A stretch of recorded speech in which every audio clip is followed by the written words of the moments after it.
working most of my gigs for the Funny Bone Comedy Club, and I was a prominent headliner for them in 1996, and making about $2,000 a week. And they would fly me to the gigs, and I wasn't paying my taxes, so it even felt like I was making more money than I was, and living pretty good. And so the guy that owned that chain of clubs realized that I was working 42 weeks a year for him, so he didn't have to pay me that much money, because what the else would I do? You know, where am I going to go get those kind of gigs? You know, I don't know. And so he cuts my pay from $2,000 an air to $1,500 and flat. And I told him to go eat a steaming bowl of. Okay, cut to years later. Blue Collar Comedy Tour happens. We sell 10 million albums. I start touring. I play Radio City Music Hall. I'm, you know, just things I never even dreamed of. I'm from a little dirt town in Northwest Texas. And I'm on my tour bus. It's late at night, and I'm driving back to Atlanta.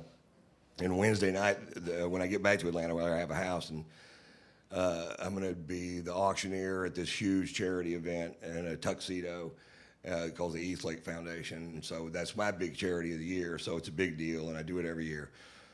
And I'm real drunk in my bus, which happens. We get what we call bus up in that bus. And where your only goal is to stay sober enough to make it to where your bunk is. And I've barely done it. And underneath my bed on the bunk, there's a drawer that's refrigerated, and I can get water.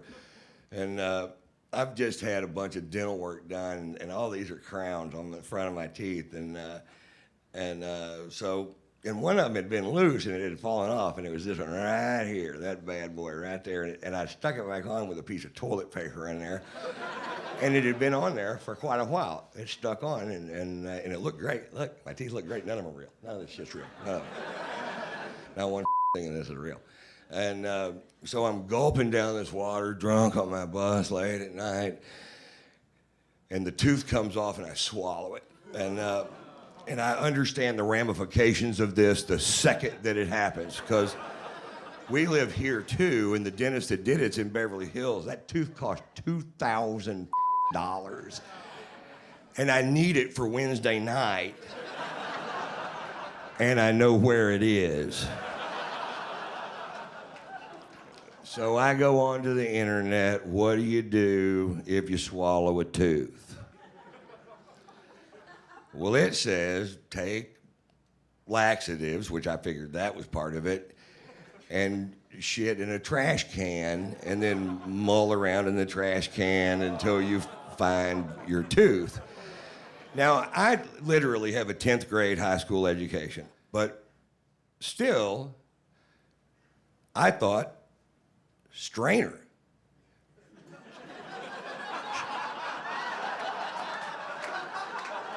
Shit in a strainer. Take the strainer over the sink, and like you're panning for gold, just run water over the turd and let it dissolve, and whatever's left is left, but you're not going to miss this turd, right? So I take everything. I'm doing these liquid things. I'm doing everything, because I got to get this tooth, got to come out by Wednesday, because I need it so bad. And it's really going bad. And I take it. I'm eating a lot of food. I'm trying to shovel this stuff out. Anyone hear the rest of the story? It's gross. I know it is. And I'm actually holding the strainer underneath my butt, shitting in it, trying to find this precious piece of porcelain. But then I find at the store this thing where it's a strainer, but it has these things that you can pull out and put it on a pot or a pot.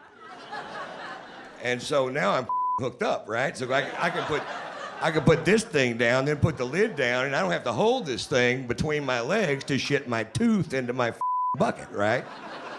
So now I'm way more high tech than I used to be. And it's day 2. And I'm like, oh my God, come on, Wednesday, come on. And I was so sick of it. The only thing that kept me going was I started to pretending that was Nancy Grace's mouth. And because if you just thought, you know, I'm just shitting in Nancy Grace's mouth, and you can keep going, you know, you can keep going for a little while. Day 3, nice turd. We catch in the strainer bucket, high tech, take it over, rinsing it off. Last chance for romance right here. My gig is in 4 hours. And there's the tooth. I found the tooth. And I put it in the dishwasher. You think I was just gonna shove it back in my mouth? We go down there and the gig was postponed to the next night. I was like, oh, anyway, there's my story. Thanks a lot, guys.